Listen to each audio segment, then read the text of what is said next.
Buenos días, jueves 5 de junio, y titulamos la columna de hoy: Libertad de expresión no es libertad de agresión, en el día 539 de Javier Milei. Porque la libertad de expresión debe ser irrestricta. Esa es una de las conquistas más fundamentales del Estado de Derecho. Sin ella no hay democracia posible, pero que sea irrestricta no significa que sea impune.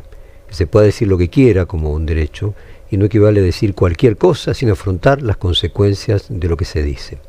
Según sostiene John Stuart Mills en Sobre la Libertad, el clásico, podríamos decir, libro canónico de la libertad de expresión es el pilar que permite la circulación de ideas, incluso las más incómodas, como condición indispensable para el progreso del conocimiento y de la democracia.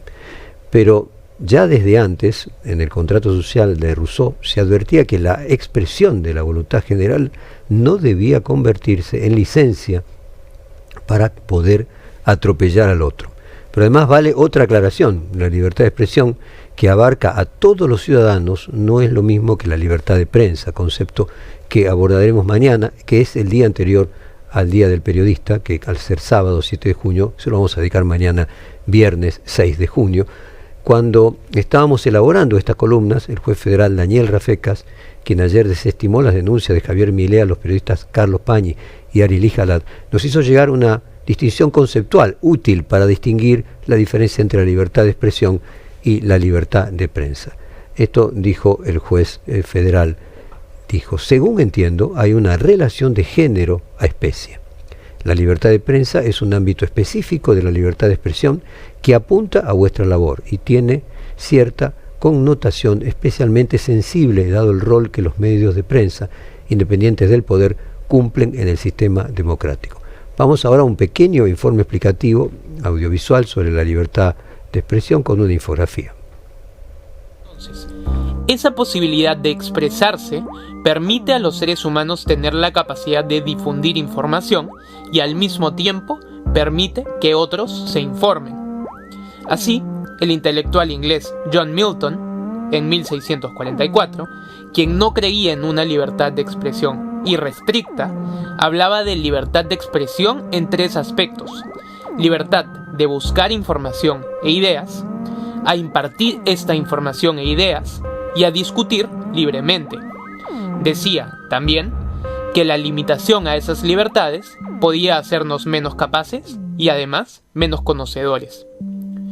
Por otro lado, el filósofo John Stuart Mill, en 1859, consideraba que incluso debía admitirse opiniones contrarias a las de uno, por más que puedan ser consideradas inmorales, para poder crear convicción de su contenido y sólo así poder comprender los fundamentos racionales para asimilar nuestra opinión como cierta.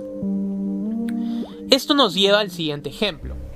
En términos jurídicos modernos, el Pacto de San José de Costa Rica, en su artículo 13, consagra el derecho a expresar ideas sin censura previa, pero habilita restricciones posteriores cuando se afecta el derecho de terceros. En resumen, no se trata de poder decir cualquier cosa, sino de poder decir sin miedo a la censura, siempre haciéndose cargo del impacto que eso pueda generar posteriormente en los demás.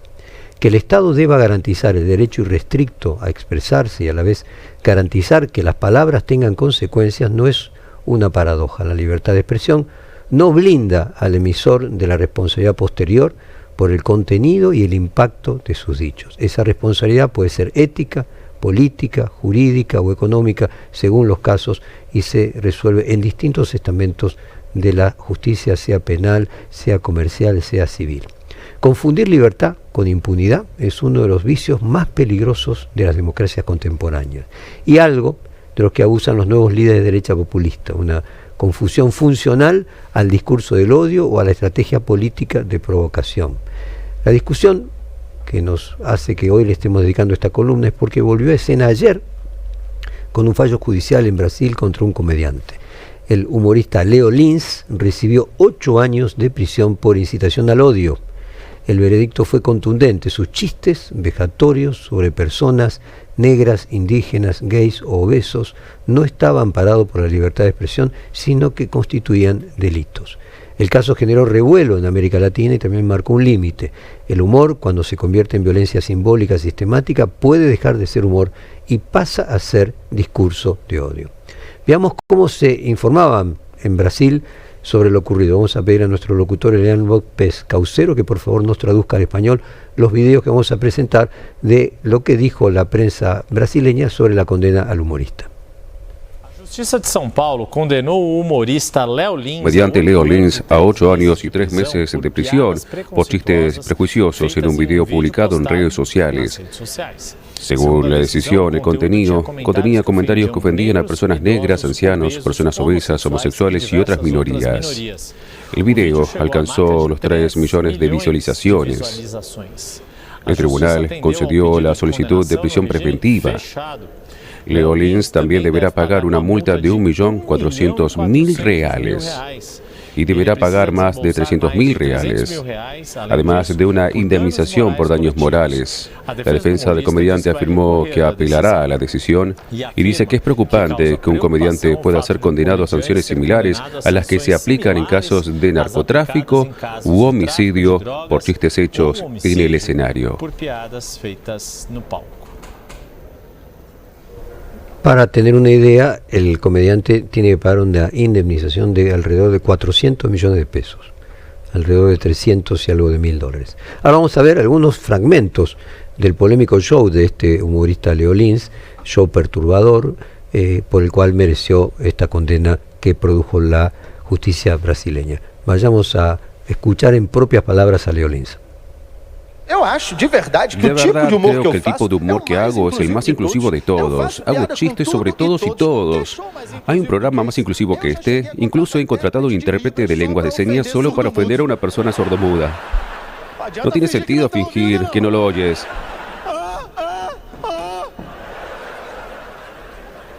Si no lo oyes, ¿lo entiendes? ¿Entiendes esto? Iba a traer un intérprete hoy, simplemente no lo traje porque pensé, ay, que se jodan los sordos, ¿no? ¿Alguien aquí ha dormido alguna vez con el uniforme del colegio? ¿Cuántos vagos me miran, Ganarás 3 minutos por la mañana. Mamá dice, ve a cambiarte, estoy listo. Aprendí esa táctica de mi abuelo. Te lo juro, mi abuelo duerme todos los días de traje. Pues él está muerto en un ataúd.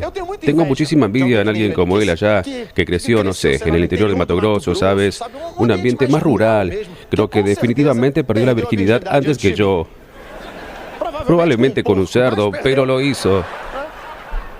Porque es más fácil para un chico de campo perder la virginidad. Solo tiene que alcanzar el culo de la vaca. ¿Alguna vez me diste tanta leche? Es más fácil, también es más fácil para una chica de campo perder la virginidad. Solo tiene que correr menos que su tío. Bueno, como se ve, el problema es mundial, ¿no? ¿Dónde se trata ese límite? ¿Cuándo una broma deja de ser broma? ¿Qué distingue a Léo Lins de Capusotto, por ejemplo? ¿Y qué pasa cuando alguien se escuda en la risa para plantear cosas que en otro tono serían inadmisibles? En la Argentina el humor político ha sido históricamente una herramienta crítica. Tato Bores, Alejandro Dolina, Diego Capusotto más recientemente, todos ellos construyeron discursos humorísticos con un fuerte contenido político, pero con una clara intención estética, reflexiva y cultural. El habitual argumento del animus iocandis, o sea, un ánimo de hilarante, de risa, de juego, es un principio jurídico que proviene del derecho romano y alude a la intención jocosa o de broma detrás de una expresión. En muchos países, incluidos los sistemas judiciales latinoamericanos, este concepto es clave para evaluar si una manifestación, que en apariencia podría resultar ofensiva, tiene en realidad una finalidad humorística sin intención real de injuriar. En la jurisprudencia argentina, este criterio se utiliza especialmente en casos que involucran parodias, sátiras o ficciones humorísticas. Y la clave en la verosimilitud, si el público promedio puede identificar que lo dicho es un chiste y no una afirmación seria, entonces el animus iocandi actúa como atenuante. Pero si la intención es confundir, estigmatizar, dañar bajo el velo del humor, sin un pacto de lectura previa que se está en un programa humorístico, entonces ese ánimo de broma se convierte en una coartada para el agravio. El caso de Diego Capusotto es paradigmático. Sus animus iocandi, la intención de bromear nuevamente, es explícito, exagerado, satírico, caricaturesco, y ningún personaje suyo pasa por realista, y su distancia irónica es evidente. Su humor interpela, pero no agrede, parodia, pero no discrimina, ridiculiza, pero tampoco estigmatiza. Vamos justamente al sketch donde Capusotto ironiza y lleva a un extremo absurdo la libertad de expresión. Peter Capusotto, libertad de expresión. Bueno, aquí no parábamos de reírnos en el control y aquí en el piso. Muy diferente es el caso de los militantes oficialistas que utilizan el humor como una coartada para decir barbaridades. Y un ejemplo reciente ha sido el Gordo Dan, cuya prédica se volvió viral en redes sociales por sus ataques contra políticos, periodistas, artistas. Frases como hay que meter preso a los periodistas o afirmar somos el brazo armado de Milei instalan climas de época y lo hacen desde una supuesta inmunidad humorística o irónica. Vamos a ver el fragmento cuando durante el acto de las Fuerzas del Cielo, rodeado por una iconografía, con mucha similitud a los nazis y al fascismo, el Gordo Dan decía, somos el brazo armado de la libertad avanza. Principalmente les quiero contar que la agrupación Fuerzas del Cielo, que se está formando hoy aquí entre nosotros, es el brazo armado de la libertad avanza.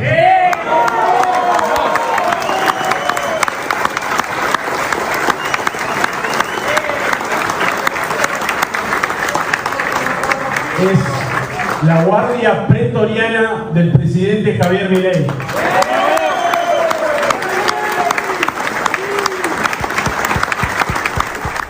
Bueno, luego salieron a matizar estas declaraciones diciendo que se trataba solamente de una broma, un bite, como se suele decir a las provocaciones en Twitter. El arma era el celular. Vamos a escuchar a Romo, el brazo armado es por el celular. Dijo el Gordo Dan, somos el grupo armado de la libertad avanza. ¿Me explicás eso? Dijo el brazo armado de la libertad. Bueno, el brazo armado es lo mismo. Para hacerle honor a las palabras. El video que se viraliza es al principio y después sigue contando la batalla cultural que nosotros venimos dando y dice, pero armado, y al final más adelante el video que después te lo paso dice, pero armados con qué, dice, ¿saben con qué armados, muchachos? Con el arma más poderosa del siglo XXI, y agarró y levantó el celular. La metodología es clara, se agrede a más no poder, defenestrando a opositores o se dice barbaridades, y cuando algo se pasa de la raya, se argumenta era una broma, o se llama llorones a los ofendidos, o ignorantes a los que no entienden la ironía, o viejos a los que no comprenden los nuevos códigos de comunicación. Pero el problema no es solo el tono, sino la intencionalidad. El Gordo Dan, que ahora se propone como candidato para enfrentar a Cristina en la tercera sección provincial de la provincia de Buenos Aires, no se limita a entretener, opera políticamente. Sus chistes no son neutros, ni artísticos, ni inocentes. Son herramientas de campaña y un discurso violento ejercido desde el poder y hasta es festejado por el propio presidente. Vamos a ver un fragmento de su streaming, de su programa en el streaming carajo, donde dice, Milei le pregunta, ¿tener los nombres de los periodistas que tengo que meter preso? Porque te veo que estás ahí con una libreta. ¿Tenés ahí los nombres de los periodistas que tengo que meter en cana? No, Javi. Yo tengo un par, si querés. No, y de los funcionarios que tengo que echar. La nota que van a salir de esto. Por Dios, yo estoy llorando. Mandrelli, ¿cómo está? La verdad que con el déficit de IQ que muestran, que tienen un déficit de IQ severo. Bueno, si el propio presidente de la Nación se ríe con él en el programa de televisión y luego lo postula como potencial adversario de Cristina Kirchner, la violencia y las amenazas bajo las formas de humor se convierten en estrategias políticas y si hay consecuencias se escudan en la libertad de expresión. Veamos al respecto una sugerente frase de Milei, la declaración que dio en el contexto de la firma del acuerdo con el Fondo Monetario Internacional sin pasar por el Congreso, pero la sentencia es reveladora sobre el modo de actuar del presidente. Escuchémoslo, Javier Milei decir, no me importa sus sentimientos, soy bilardista. Que íbamos a ir a un acuerdo con el fondo y que tenía que pasar por el Congreso, algo que no pasó nunca en la historia, porque antes no estaba esa restricción hasta que la puso Guzmán. Por lo tanto, todos los que hicieron acuerdos con el fondo sin esa restricción y que se quejaron del modo de la masterclass que le metimos a la política y que les duele, porque todos esperaban que no lo pudiéramos pasar por el fondo, por el Congreso, empezaron a llorar como siempre los ñoños republicanos. Que dicho sea de paso, la verdad, digamos, no me importan sus sentimientos. Yo juego dentro de la ley, soy bilardista y dentro de la cancha vale todo lo que permite el reglamento. ¿Estaba permitido el reglamento? Sí, bueno, que la vayan a buscar, la tienen adentro. La tienen adentro y la libertad de expresión no habilita a dañarse y rendir cuentas, ni al comunicador que difama, ni al tuitero que amenaza, ni al comerciante que estigmatiza. Las palabras también son actos, tienen peso, efecto, consecuencias, y en la era de las redes además su impacto es inmediato y masivo. En ese marco la justicia no puede actuar como censor, pero sí como árbitro posterior de la legalidad. No hay censura previa, pero sí hay justicia posterior. No hay silenciamiento, pero sí reparación cuando este daño se produce. Ese es el equilibrio. También es un debate dentro del periodismo, ¿no? ¿Qué responsabilidad tiene un medio de comunicación cuando amplifica discursos violentos bajo la excusa de dar voz a todos? ¿Qué rol cumple el humor en este ecosistema mediático? ¿Y qué pasa cuando se borra el límite entre el comunicador, el activista, el periodista y el humorista?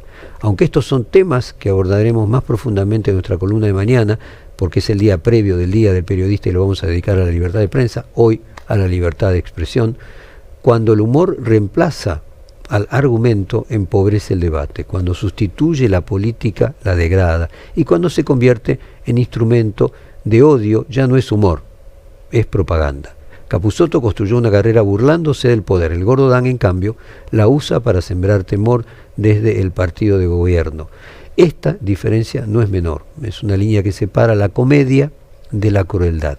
La libertad de expresión sigue siendo un derecho irrenunciable, pero como todo derecho implica deberes y en sociedades adultas la risa no exonera de responsabilidad. Así que nos vamos a despedir de esta columna dedicada a la libertad de expresión con la canción titulada Libertad de la banda Cadena Perpetua. Modo Fontevecchia. La rebeldía de la moderación.